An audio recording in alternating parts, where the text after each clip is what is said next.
Divorce Day Diaries, day 417. Come and join me for your average Sunday with the kids, starting off with the very usual trip to the local dairy. I gave them a $1 budget today, grab a $1 bag of lollies so that I can pop next door and get myself a nice latte. From here, we're popping over to the library, although unfortunately we were a bit early. I didn't realise that they don't open till 10 a.m. I'm pretty sure I've done this before.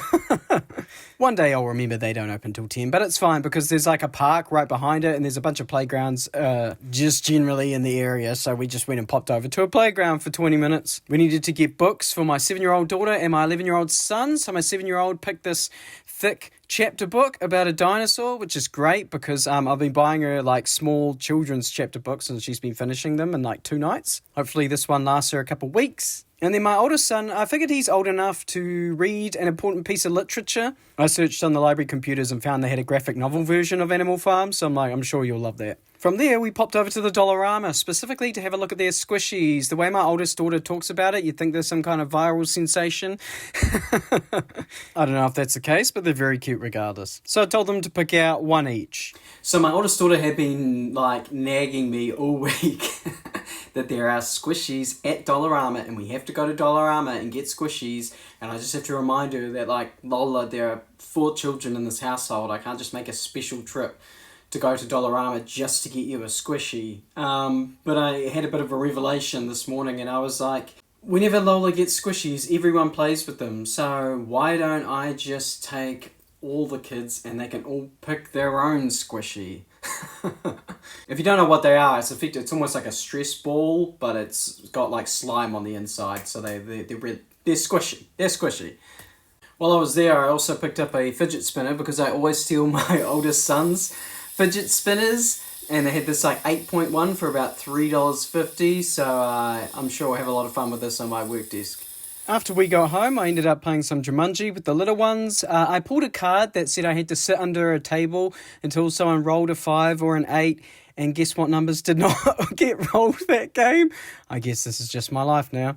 But afterwards, I went digging through the freezer and I couldn't find anything easy to do for lunch. So my youngest daughter suggested we go out and get some fish and chips and then go and eat somewhere. Fortunately, there's a table right across the road from this fish and chip shop. So I brought bread, I brought tomato sauce, and I just ate chips.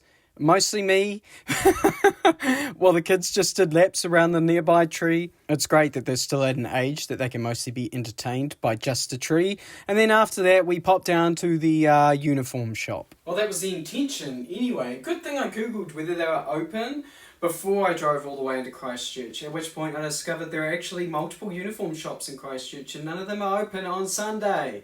I am a wee bit miffed about this, alright? Because I work Monday to Friday and they're only open during hours that I'm working, which means the only day I can get a uniform would be on a Saturday. And this is only because there's no uniform shops here in Rolleston, so I've got to drive half an hour to get to my local, my nearest uniform shop. So my options are take time off work or go on a Saturday. I forgot to go on Saturday and I forgot to go last Saturday as well, so every time I'm having to wait a whole nother week. And I do wonder what goes through the heads of some of these business owners sometimes. Do they really get that much business on a Monday or a Tuesday that they can justify being open then, but then being closed on a Sunday? Would it not be more beneficial to close your business on Monday and instead be open on Sunday? Where's your initiative, man? Not to mention, if you have the day off on Monday, then you can go to all these other businesses that are only open Monday to Friday. It benefits you too. Anyway, I'm ranting now. I have to go there because both of my daughters have lost their school jerseys throughout the year. Have not lost their jackets, but have lost their jerseys. And that's significant because my oldest daughter lost her jersey, went to wearing a jacket, was gifted another jersey, and then immediately lost that within the week of getting it, and has now gone back to wearing her jacket. Unable to lose her jacket, able to lose her jersey.